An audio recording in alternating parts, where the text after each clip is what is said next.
ایک مرتبہ نبی کریم صلی اللہ علیہ وسلم عید کے روز گھر سے مسجد کی طرف تشریف لا رہے تھے۔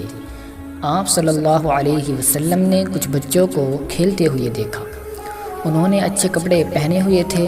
بچوں نے سلام عرض کیا تو آپ صلی اللہ علیہ وسلم نے جواب ارشاد فرمایا۔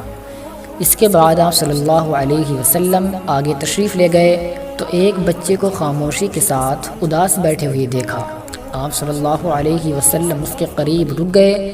نبی کریم صلی اللہ علیہ وسلم نے اس بچے سے کہا کہ تمہیں کیا ہوا کہ تم اداس پریشان نظر آ رہے ہو؟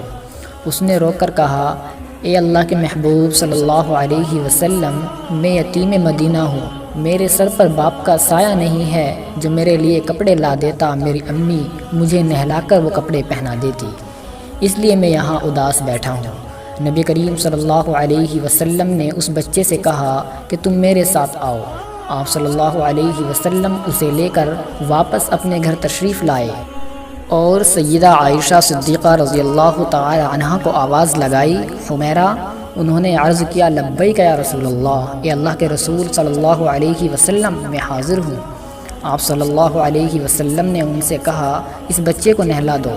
چنانچہ اس بچے کو نہلا دیا گیا۔ اتنے میں نبی کریم صلی اللہ علیہ وسلم نے اپنی چادر کے 2 ٹکڑے کر دیے۔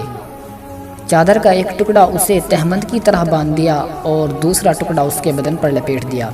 پھر اس کے سر پر تیل لگا کر کنگھی کی گئی، حتیٰ کہ جب وہ بچہ تیار ہو گیا اور نبی کریم صلی اللہ علیہ وسلم کے ساتھ چلنے لگا تو نبی کریم صلی اللہ علیہ وسلم نیچے بیٹھ گئے اور اس بچے سے کہا کہ آج تو پیدل چل کر مسجد میں نہیں جائے گا بلکہ میرے نبوت والے کندھوں پر سوار ہو کر جائے گا۔ نبی کریم صلی اللہ علیہ وسلم جب مسجد میں تشریف لائے تو آپ ممبر پر بیٹھ گئے۔ وہ بچہ نیچے بیٹھنے لگا تو آپ نے اس بچے سے اشارہ کر کے فرمایا کہ تم آج زمین پر نہیں بیٹھو گے۔ چنانچہ آپ صلی اللہ علیہ وسلم نے اس بچے کو اپنے ساتھ ممبر پر بیٹھا لیا اور پھر اس کے سر پر ہاتھ رکھ کر ارشاد فرمایا کہ جو شخص یتیم کی کفالت کرے گا اور محبت و شفقت کی وجہ سے اس کے سر پر ہاتھ پھیرے گا، اس کے ہاتھ میں جتنے بال آئے گے اللہ تبارک و تعالی اس کے نامہ اعمال میں اتنی ہی نیکیاں لکھ دے گا۔